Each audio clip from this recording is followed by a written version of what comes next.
Hear us as we pray to you in faith and send the Holy Spirit, humanity's helper and friend, upon this oil, which nature has provided to serve the needs of humankind. May your blessing come upon all who are anointed with this oil, that they may be freed from pain and illness and made well again in body, mind, and soul. Father, may this oil be blessed for our use in the name of our Lord Jesus Christ, through whom you give us all these gifts. You fill them with life and goodness. You bless them and make them holy.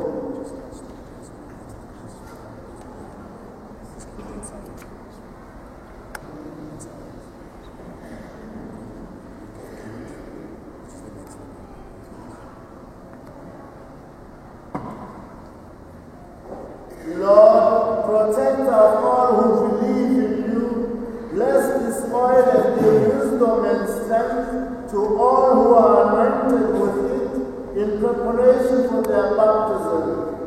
Bring them to a deep understanding of the gospel, help them to accept the challenge of Christian living, and lead them to the joy of new birth in the family of your church. We ask this through Christ our Lord. Amen.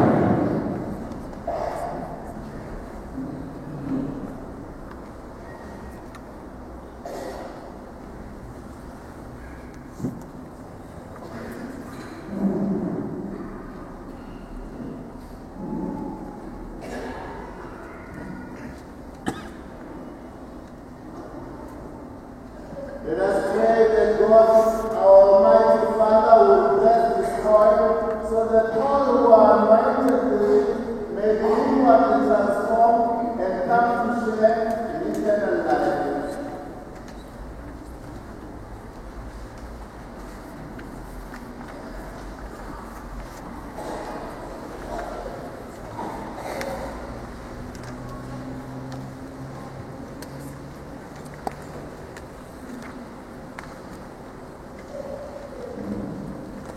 Father, we thank you for the gift you have given us in your love. We thank you for the life itself and for the sacrament that strengthen it and give it fuller meaning.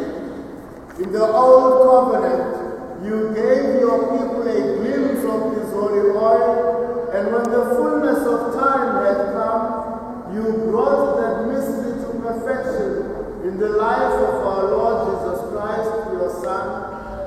By his suffering, dying and rising to life, he saved the human race. He sent your Spirit